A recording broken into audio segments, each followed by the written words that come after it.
எண் 39 மாண்புமிகு உறுப்பினர் எஸ் சதாசிவம் மாண்புமிகு இந்து சமய மற்றும் அறநிலையத்துறை அமைச்சர் அவர்கள்.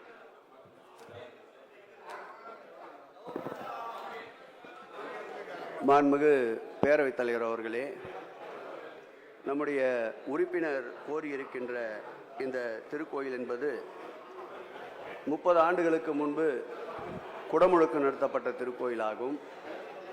இந்த திருக்கோயில் தற்பொழுது 3 கால விமானங்கள் மற்றும் சன்னதிகள் என்று 1,60,00,000 ரூபாய் செலவில் இன்றைக்கு திருப்பணி பாலாலயம் துவங்கப்படுகிறது என்ற மகிழ்ச்சியை தெரிவித்துக் கொண்டு, அவர்கள் கோரிய 3 நிலை ராஜகோபுரத்திற்குண்டான மண் பரிசோதனை பணி முடிந்திருக்கின்றது. தொடர் நடவடிக்கையாக அடுத்தடுத்த கட்ட பணிகளை விரைவுபடுத்தி கூடிய விரைவில் அந்த 3 நிலை ராஜகோபுரம் கட்டுகின்ற பணியை துவக்கப்படும் என்பதை பேரவைத் தலைவர் வாயிலாக உறுப்பினருக்கு தெரிவித்துக் கொள்கிறேன். மாண்புமிகு உறுப்பினர் சதாசிவம். மாண்புமிகு பேரவைத் தலைவர் அவர்களே, சமூக நீதி காவலர் மருத்துவர் ஐயாவை வணங்கி முன்னாள் மத்திய சுகாதாரத்துறை அமைச்சர் மாட்டாளி மக்கள் கட்சியுடைய மாநில தலைவர் அண்ணன் அன்புமணி அவர்களை வணங்கி மரியாதைக்குரிய அண்ணன் பெண்ணாகர சட்டப்பேரவை உறுப்பினர் அண்ணன் ஜி.கே. மணி அவர்களையும் வணக்கத்தை தெரிவித்துக் கொண்டு, நம்மளுடைய முதலமைச்சர் அவர்களுக்கும் வணக்கத்தை தெரிவித்துக் கொண்டு, எதிர்க்கட்சி தலைவர் சட்டமன்ற உறுப்பினர் அனைவருக்கும் காலை வணக்கத்தை தெரிவித்துக் கொள்கின்றேன். நம்மளுடைய அறநிலையத்துறை அமைச்சர் அவர்கள் மேட்டூர் நகராட்சியில் மீனாட்சி சொக்கநாதர் கோயில், பாலதண்டாதிபதி கோயில் கட்டுமான பணி தொடங்கி இருக்கிறது என்ற செய்தியை சொல்லியிருக்கிறார். அவருக்கு நன்றியை தெரிவித்துக் கொள்கின்றேன்.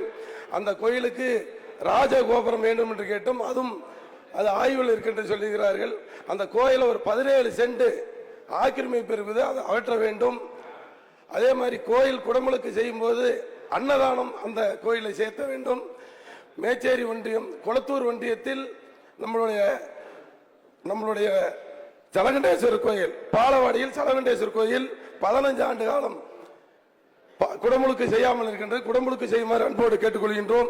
நான் பிறந்த கோனூர் கிராமத்தில் இன்னொரு கேள்வி இருக்கு, நம்மளுடைய சென்றாய பெருமா கோயில் நீங்கள் அறிவிச்சீர்கள், பணி முடிந்த நிலையில் இருக்கின்றது. எப்போது கும்பாபிஷேகம் நடத்துவீர்கள் என்று அறிவிக்க வேண்டும். இந்த நம்மளுடைய மேட்டூர் கூழ்லையில் இருக்கின்ற காளியம்மன் கோயிலுக்கு நீங்கள் குடமுழுக்கு செய்ய வேண்டும் என்று செய்வீர்களா என்று தாங்கள் வாயிலாக கேட்டு அமர்கிறேன். மாண்புமிகு தமிழக முதல்வர் அவர்கள் பொறுப்பேற்ற பிறகு மாண்புமிகு உறுப்பினர் அவர்கள் கோரிய அந்த 17 சென்ட் நிலம் ஆக்கிரமிப்பாளரிடமிருந்து உடனடியாக மீட்பதற்குண்டான நடவடிக்கை மேற்கொள்ளப்படும். இந்த ஆட்சி பொறுப்பேற்ற பிறகு திராவிட மாடல் ஆட்சியிலே இதுவரையில் 5780 கோடி ரூபாய் அளவிற்கு சொத்துக்கள் மீட்கப்பட்ட வரலாறு மாண்புமிகு தமிழக முதல்வர் திராவிட மாடல் ஆட்சியிலே நடந்தேறி இருக்கின்றது என்பதை தெரிவித்துக் கொண்டு, மாண்புமிகு தமிழக முதல்வர் அவருடைய ஆட்சியிலே குடமுழுக்குகளை பொறுத்தளவில் இன்றைக்கு மாத்திரம் 32 திருக்கோயில்களில் குடமுழுக்கு நடந்து கொண்டிருக்கின்றது. இன்று ஒரு நாள் மாத்திரம். இந்த ஆட்சி ஏற்பட்ட பிறகு ஒட்டுமொத்தமாக 1428 திருக்கோயில்களுக்கு இந்து சமய அறநிலையத்துறை வரலாற்றில் இல்லாத அளவிற்கு 33 மாதங்களில் இவ்வளவு அதிகமான குடமுழுக்கு நடந்த ஆட்சி மாண்புமிகு தமிழக முதல்வர் திராவிட மாடல் ஆட்சி என்பதை நினைவிலே கொண்டு, உறுப்பினர் கோரிய அந்த ராஜகோபுர திருப்பணி மண் பரிசோதனை முடிந்துவிட்டது. சென்றாய பெருமாள் திருக்கோயிலை பொறுத்தளவில் 49(1) கீழ் வருகின்ற திருக்கோயில். அந்த திருக்கோயிலுக்கு போதிய நிதி வசதி இல்லை என்றாலும் திருக்கோயிலுடைய பொதுநல நிதியிலிருந்து அந்த திருக்கோயிலுக்கு உபரி நிதியாக வழங்கப்பட்டு வெகு விரைவில் திருப்பணிகள் மேற்கொள்ளப்படும் என்பதை மாண்புமிகு பேரவைத் தலைவர் வாயிலாக மாண்புமிகு உறுப்பினருக்கு தெரிவித்துக் கொள்கிறேன். மாண்புமிகு உறுப்பினர் சதாசிவம். பேரவைத் தலைவர் அவர்களே, நம்மளுடைய அறநிலையத்துறை அமைச்சர் அவர்கள் எதிர்கட்சின்னு பார்க்காம ஆளுங்கட்சின்னு பார்க்காம தமிழ்நாட்டில் இருக்கின்ற அனைத்து கோயிலுக்கும் சமமாக கவனத்துடன் நிதி ஒதுக்கின்றார்கள். அவரை நான் சபையில் பாராட்டுகின்றேன். எங்களுடைய மேட்டூர் தொகுதிக்கு 15 கோடி ரூபாய் கோயிலுக்கு வழங்கிட்டு இருக்கின்றார். அதுக்கும் நன்றி தெரிவித்துக் கொள்கின்றேன். மேச்சேரியில் மிக பிரசித்தி பெற்ற பத்திரகாளியம்மன் கோயிலுக்கு 4.5 கோடி ரூபாய் மதிப்பீட்டில் நிதி ஒதுக்கின்றார்கள். பக்தர்கள் தங்குமிடம் நம்மளுடைய விருந்து மண்டபம், அந்த மண்டபம் வேலை நடைபெறுகிறது. எப்போது பக்தருக்கு பயன்பாட்டுக்கு வரும் என்பதை அறிய விரும்புகிறேன்.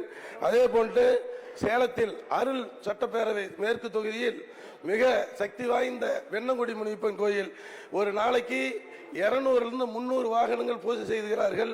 ஆகவே நெரிசல்கள் ஏற்பட்டு ஒரு வழியில் செல்வதற்கு ஏற்பாடு பண்ண வேண்டும்.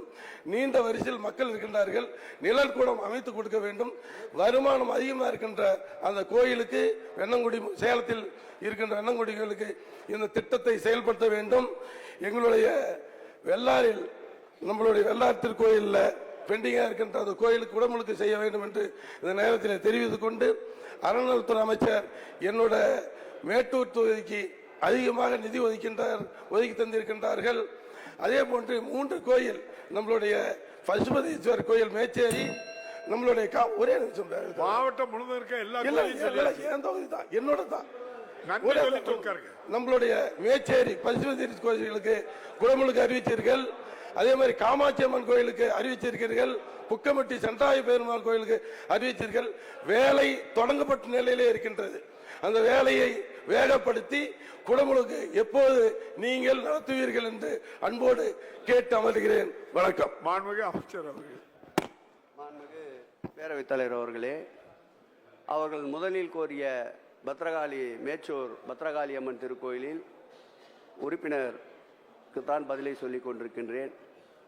கோரிய அந்த கோயிலில் 4,50,00,000 ரூபாய் செலவில் விருந்து மண்டபம், பக்தர்கள் தங்கும் மண்டபம், காலனி பாதுகாப்பிடத்திற்குண்டான பணிகள் நடைபெற்று கொண்டிருக்கின்றன. 18 மாதங்கள் அந்த பணி 2023ஆம் ஆண்டு டிசம்பர் மாதம் துவக்கப்பட்டது. அந்த 18 மாத கால அளவிற்குள் அந்த பணி நிச்சயம் முடித்து தரப்படும் என்பதை தெரிவிப்பதோடு, அவர் கோரிய காமாட்சி அம்மன் கோயில், பத்ரகாளி அம்மன் கோவில், அதேபோல் அருண் அவர்களுடைய கோரிக்கை அனைத்தையும் மாண்புமிகு தமிழக முதல்வர் அவர்கள் இன்னார் இனியவர் என்று இந்து சமய அறநிலையத்துறையை பொறுத்தளவில் பார்க்கக்கூடாது என்ற உத்தரவுக்கிணங்க அவருடைய அனைத்து கோரிக்கைகளையும் இந்த ஆண்டு இறுதிக்குள்ளாக நிச்சயமாக நிறைவேற்றி தரப்படும் என்பதை பேரவைத் தலைவர் வாயிலாக உறுப்பினருக்கு தெரிவித்துக் கொள்கிறேன்.